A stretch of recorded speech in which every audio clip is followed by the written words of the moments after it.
ADB আন্তর্জাতিক সংবাদে আপনাকে স্বাগতম। সংবাদের শুরুতেই থাকছে সংবাদ শিরোনাম। খামেনির হুঁশিয়ারির জবাবে ট্রাম্পের অপেক্ষা ও পর্যবেক্ষণ নীতি।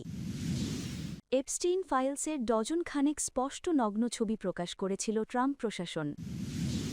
কঠিন চ্যালেঞ্জের মুখে লাখ লাখ আফগান। এপস্টেইন নথি ঘিরে এবার আলোচনায় জোহরান মামদানি। অবৈধ অভিবাসন ঠেকাতে আরও কড়া অবস্থানে ইইউ। ভূমিকম্পে কেঁপে উঠল জম্মু কাশ্মীর।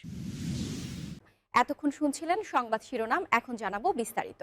খামেনির হুঁশিয়ারির জবাবে ট্রাম্পের অপেক্ষা ও পর্যবেক্ষণ নীতি। মধ্যপ্রাচ্যের ভূ রাজনৈতিক আকাশ আবারও বারুদের গন্ধে ভারী হয়ে উঠেছে। ইরানের সর্বোচ্চ নেতা আয়াতুল্লাহ আলী খামেনির দেওয়া আঞ্চলিক যুদ্ধের হুমকির জবাবে মার্কিন প্রেসিডেন্ট ডোনাল্ড ট্রাম্প অত্যন্ত কঠোর ও চ্যালেঞ্জিং বার্তা দিয়েছেন। ট্রাম্প সরাসরি বলেছেন, ইরান যদি নতুন কোনো পারমাণবিক চুক্তিতে না আসে তবে মার্কিন সামরিক পদক্ষেপের পরিণতি কী হবে এবং খামেনির সতর্কবাণী কতটা সত্য তা সময়ই বলে দেবে। সোমবার হোয়াইট হাউসে সাংবাদিকদের সঙ্গে আলাপকালে ট্রাম্প ইরানের সঙ্গে চলমান উত্তেজনা এবং সম্ভাব্য সংঘাতের বিষয়ে তার প্রশাসনের অবস্থান স্পষ্ট করেন। রবিবার এক ভাষণে ইরানের সর্বোচ্চ নেতা আয়াতুল্লাহ আলী খামেনি যুক্তরাষ্ট্রের সাম্প্রতিক সামরিক হুমকিগুলোকে পুরানো কৌশল বলে প্রত্যাখ্যান করেন। তিনি সতর্ক করেন যে যুক্তরাষ্ট্রকে বুঝতে হবে যে তারা যদি ইরানের বিরুদ্ধে কোনো যুদ্ধ শুরু করে তবে তা কেবল দুই দেশের মধ্যে সীমাবদ্ধ থাকবে না। এবারের সংঘাত একটি ভয়াবহ আঞ্চলিক যুদ্ধে রূপ নেবে। খামেনির এই বক্তব্যের লক্ষ্য ছিল মূলত ওয়াশিংটনকে এটি বোঝানো যে ইরানে হামলা হলে মধ্যপ্রাচ্যে মার্কিন মিত্রদের নিরাপত্তা বিঘ্নিত হবে। খামেনির বক্তব্যের বিষয়ে প্রশ্ন করা হলে ট্রাম্প তার স্বভাবসুলভ ভঙ্গিতে জবাব দেন। তিনি বলেন, ইরানের বর্তমান অর্থনৈতিক ও রাজনৈতিক সংকটের মুখে খামেনির কাছ থেকে এমন বক্তব্য আসাটা অবাক হওয়ার কিছু নয়। তবে তিনি ওয়াশিংটনের সামরিক শক্তির কথা মনে করিয়ে দিতে ভুলেননি। ট্রাম্প বলেন, বিশ্বের সবচেয়ে শক্তিশালী এবং আধুনিক যুদ্ধজাহাজগুলো এখন ইরানের অত্যন্ত কাছে অবস্থান করছে। আমরা মাত্র কয়েক দিনের দূরত্বে আছি। আমি এখনও একটি সম্মানজনক চুক্তির ব্যাপারে আশাবাদী, কিন্তু যদি ইরান সমঝোতায় না আসে তবে খামেনি সঠিক কিনা আঞ্চলিক যুদ্ধ নিয়ে তা আমরা হাতে নাতে দেখে নেব। যুক্তরাষ্ট্র ও ইরানের মধ্যে বর্তমান বৈরী সম্পর্কের মূলে রয়েছে গত বছরের জুন মাসে ইরানের কয়েকটি পারমাণবিক স্থাপনায় মার্কিন বিমান হামলা। এরপর থেকেই দুই দেশ যুদ্ধের দ্বারপ্রান্তে অবস্থান করছে। এপস্টেইন ফাইলসের ডজন খানেক স্পষ্ট নগ্ন ছবি প্রকাশ করেছিল ট্রাম্প প্রশাসন। মার্কিন বিচার বিভাগ কোনো সম্পাদনা ছাড়াই তাদের ওয়েবসাইটের ডজন খানেক তরুণীর নগ্ন ছবি প্রকাশ করেছে, যাতে তাদের মুখমণ্ডল স্পষ্টভাবে দেখা যাচ্ছে। এসব তরুণীর ছবি মার্কিন ধনকুবের যৌন নিপীড়ক ও নারী পাচারকারী জেফ্রি এপস্টেইন সংক্রান্ত নথিপত্রের অংশ হিসাবে সংরক্ষিত করা হয়েছিল।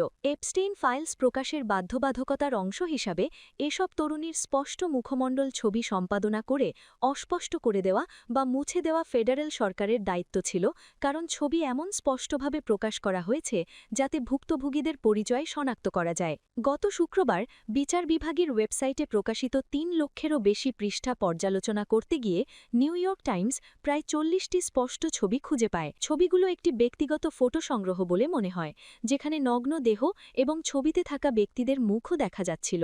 ছবির ব্যক্তিরা দেখতে তরুণ মনে হলেও তারা অপ্রাপ্ত বয়স্ক কিনা তা স্পষ্ট নয়। কিছু ছবিতে সৈকত সহ এপস্টেইনের প্রাইভেট দ্বীপের দৃশ্য দেখা যায়। অন্য কিছু ছবি তোলা হয়েছে শোবার ঘরে এবং ব্যক্তিগত স্থানে। মার্কিন সরকারের আইনজীবীরা কয়েক সপ্তাহ ধরে এপস্টেইন ফাইলস ট্রান্সপারেন্সি অ্যাক্টের শর্ত পূরণ করতে তাড়াহুড়ো করে কাজ করছিলেন। ২০২৫ সালের ডিসেম্বরের মধ্যে এসব নথি প্রকাশের সময়সীমা নির্ধারণ করা হয়েছিল। নিউ ইয়র্ক টাইমস গত শনিবার বিচার বিভাগকে জানায় যে সাংবাদিকরা নগ্ন ছবি দেখতে পাচ্ছেন। গতকাল রবিবার আরও নগ্ন ছবি চিহ্নিত করে বিষয়টি তাদের জানানো হয়। বিচার বিভাগের এক মুখপাত্র বলেন, ভুক্তভোগীদের উদ্বেগ, ব্যক্তিগতভাবে শনাক্ত করা যোগ্য তথ্য, বিশেষত যৌন প্রকৃতির ছবি ঠিক করতে দিনরাত কাজ করছে বিভাগ। মুখপাত্র বলেন, যথাযথ সম্পাদনা শেষ হলে সংশ্লিষ্ট নথিগুলো আবার অনলাইনে প্রকাশ করা হবে। টাইমস যেসব ছবি চিহ্নিত করে জানিয়েছিল, বিচার বিভাগের কর্মচারীরা সেগুলোর বেশিরভাগই সরিয়ে ফেলেছেন বা যাতে কাউকে শনাক্ত করা যায় সেভাবে সম্পাদনা করেছেন। ছবিগুলোতে অন্তত ৭ জন আলাদা ব্যক্তিকে দেখা যায় বলে মনে হয়েছে। অবশ্য টাইমস তাদের পরিচয় জানার চেষ্টা করেনি। কঠিন চ্যালেঞ্জের মুখে লাখ লাখ আফগান। নিজ দেশে দীর্ঘদিনের সংকট থেকে পালিয়ে আসা আফগানদের আশ্রয় দেওয়া পাকিস্তান ও ইরান সম্প্রতি নির্বাসন জোরদার করেছে। এর ফলে লাখো মানুষকে সীমান্ত পেরিয়ে এমন এক দেশে ফিরতে হচ্ছে যা তাদের ভরণপোষণ দিতেই হিমশিম খাচ্ছে। ফরাসি বার্তা সংস্থা এএফপি তাদের এক প্রতিবেদনে এ খবর জানিয়েছে। প্রতিবেদনে বলা হয়েছে, পরিবার পরিজন নিয়ে কিংবা একা যেভাবেই তারা সীমান্তে পৌঁছাক না কেন, আফগান প্রত্যাবাসনকারীদের নতুন করে জীবন শুরু করতে হচ্ছে দারিদ্র্য ও পরিবেশগত সংকটে জর্জরিত কোনো এক দেশে। আফগানিস্তানে ফিরে আসা মানুষদের পরিস্থিতি ও চ্যালেঞ্জগুলো তুলে ধরেছে এএফপি। আন্তর্জাতিক অভিবাসন সংস্থা আইওএম জানায়, ২০২৩ সালের সেপ্টেম্বর থেকে এখন পর্যন্ত ইরান ও পাকিস্তান থেকে অর্ধ কোটির বেশি আফগান নিজ দেশে ফিরে এসেছেন। আইওএমের আফগানিস্তান কার্যালয়ের উপপ্রধান মুত্তা ইজোরা মাসকুন বলেন, এই সংখ্যা দেশটির মোট জনসংখ্যার প্রায় ১০% সমান। শুধু গত বছরই সীমান্ত পেরিয়ে দেশে ফিরেছেন প্রায় ৩০ লাখ মানুষ। তাদের অনেকেই কয়েক দশক কাটিয়েছেন বিদেশে। মাসকুন বলেন, এত বিপুল মানুষের আগমন সামাল দেওয়া যে কোনো দেশের পক্ষেই কঠিন। আইওএমের এক জরিপ অনুযায়ী আফগানিস্তানে ফেরার কয়েক মাস পরও ৮০% মানুষের স্থায়ী বাসস্থান নেই। ১৩৩৩ জন অভিবাসীর ওপর জরিপটি ২০২৩ সালের সেপ্টেম্বর থেকে ২০২৪ সালের ডিসেম্বরের মধ্যে ফিরে আসা মানুষের ওপর চালানো হয়। তারা বাধ্য হয়ে পাথর বা কাদামাটির মতো উপকরণে তৈরি অস্থায়ী ঘরে বসবাস করছেন। এরপর জাতিসংঘের শরণার্থী সংস্থা ইউএনএইচসিআর গত বছরের জানুয়ারি থেকে আগস্টের মধ্যে ফেরা আফগানদের আবাসন পরিস্থিতি নিয়ে কথা বলে। ১৬৬৫ জন প্রত্যাবাসনকারীর ওপর করা ওই জরিপে দেখা যায়, ভাড়াটিয়েদের ৪ ভাগের ৩ ভাগে ভাড়া পরিশোধে অক্ষম। একই সঙ্গে অধিকাংশ পরিবারকে এক কক্ষে ৪ জন পর্যন্ত গাদাগাদি করে থাকতে হচ্ছে। এপস্টেইন নথি ঘিরে এবার আলোচনায় জোহরান মামদানি। জেফ্রি এপস্টেইন সংশ্লিষ্ট লাখ লাখ নতুন নথি প্রকাশের পর নিউ ইয়র্ক সিটির মেয়র জোহরান মামদানি এবং তার মা, প্রখ্যাত চলচ্চিত্র নির্মাতা মীরা নায়ারকে নিয়ে নতুন গুঞ্জন শুরু হয়েছে। সম্প্রতি প্রকাশিত মার্কিন বিচার বিভাগের ডিওজে রেকর্ডগুলোতে মীরা নায়ারের নাম আসার পরপরই ২০১৭ সালের একটি পুরনো ছবি সামনে এসেছে। ওই ছবিতে জোহরান মামদানিকে এপস্টেইনের ঘনিষ্ঠ সহযোগী এবং এক সময়ের প্রভাবশালী হলিউড পাবলিসিস্ট পেগি সিগালের আয়োজিত একটি অনুষ্ঠানে দেখা যায়। ২০১৭ সালের ১৫ নভেম্বর ম্যানহাটনের লিঙ্কন রেস্তোরাঁতে আয়োজিত সেই অনুষ্ঠানে জোহরান মামদানি অভিনেতা ড্যানিয়েল কালুয়া এবং মা মীরা নায়ারের সঙ্গে হাসি মুখে ক্যামেরাবন্দী হন। অনুষ্ঠানটি ছিল জর্ডান পিলের বিখ্যাত সিনেমা গেট আউটের সম্মানে পেগি সিগালের পক্ষ থেকে দেওয়া একটি মধ্যাহ্নভোজ। পেগি সিগাল একসময় হলিউডের শীর্ষস্থানীয় পাবলিসিস্ট থাকলেও এপস্টেইনের সঙ্গে গভীর সামাজিক সম্পর্কের কারণে পরবর্তীতে বিনোদন ইন্ডাস্ট্রিতে সমালোচনার মুখে পড়েন। যদিও সিগালের বিরুদ্ধে কোনো অপরাধের অভিযোগ আনা হয়নি। ২০২৬ সালের ৩০ জানুয়ারি প্রকাশিত নথির একটি অংশে ২০০৯ সালের একটি ইমেইলের উল্লেখ রয়েছে। সেখানে দেখা যায়, পেগি সিগাল এপস্টেইনকে মীরা নায়ার পরিচালিত আমেলিয়া সিনেমার একটি আফটার পার্টি সম্পর্কে লিখছেন।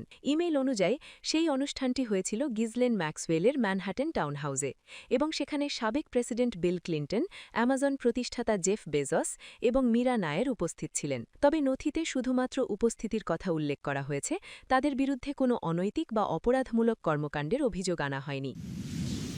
অবৈধ অভিবাসন ঠেকাতে আরও কড়া অবস্থানে ইইউ।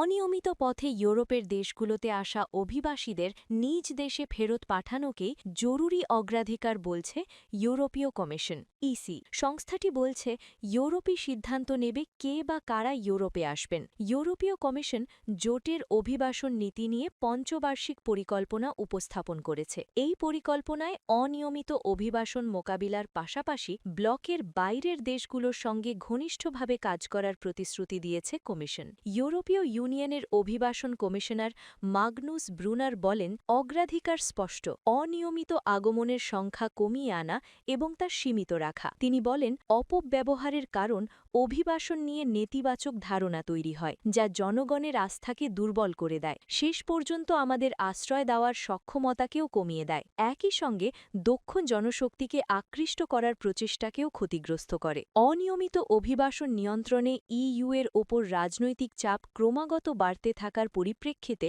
এই পরিকল্পনা নেওয়া হয়েছে বলে ধারণা করা হচ্ছে। যদিও পরিসংখ্যান বলছে, ২০২৫ সালে ইইউ জুড়ে অনিয়মিত আগমন তার আগের বছরের তুলনায় অন্তত ২৫% কমেছে। এই পঞ্চবার্ষিক পরিকল্পনার মধ্য দিয়ে ২৭ সদস্যের জোট অভিবাসন এবং আশ্রয় নীতিতে একটি নতুন অধ্যায় শুরু করতে যাচ্ছে বলে জানিয়েছেন ব্রুনার। মানবাধিকার সংস্থা সংস্থা অ্যামনেস্টি ইন্টারন্যাশনাল ইইউ এর এই পরিকল্পনার সমালোচনা করে বলেছে এটি ত্রুটিপূর্ণ। সংস্থাটি সতর্ক করে বলেছে অনিয়মিত অভিবাসন নিয়ন্ত্রণে তথাকথিত তৃতীয় দেশগুলোর প্রতি নির্ভরতা ইইউকে অধিকার লঙ্ঘনের সঙ্গে জড়িত করে তুলবে। পরিকল্পনা উপস্থানের সময় ইউরোপীয় ইউনিয়নের প্রযুক্তিগত সার্বভৌমত্ব, নিরাপত্তা এবং গণতন্ত্র বিষয়ক নির্বাহী ভাইস প্রেসিডেন্ট হেন্না ভিরকুনেন বলেন, অনিয়মিত আগমন কমে আসার যে প্রবণতা তৈরি হয়েছে তা বজায় রাখতে হবে। একই সঙ্গে আইনি উপায়ে ইউরোপে প্রবেশের সুযোগ আরও বাড়াতে হবে, কারণ এগুলো বাদে অভিবাসন কাঠামো সুষ্ঠুভাবে কাজ করে না আর সমাজ ও অর্থনৈতিক উন্নয়ন বাধাগ্রস্ত হয়। ইউরোপ ঠিক করবে কারা আসবেন। ইইউ এর অভিবাসন নীতি সম্পর্কিত কৌশল ব্যাখ্যা করে এক বিবৃতিতে কমিশন জানিয়েছে তারা একটি ন্যায়যোগ্য এবং দৃঢ় কাঠামো প্রতিষ্ঠা করতে চায়। এতে বলা হয়েছে এই নীতির মধ্য দিয়ে ইউরোপই সিদ্ধান্ত নেবে কে বা কারা ইইউতে আসবেন এবং কোন পরিস্থিতিতে আসবেন।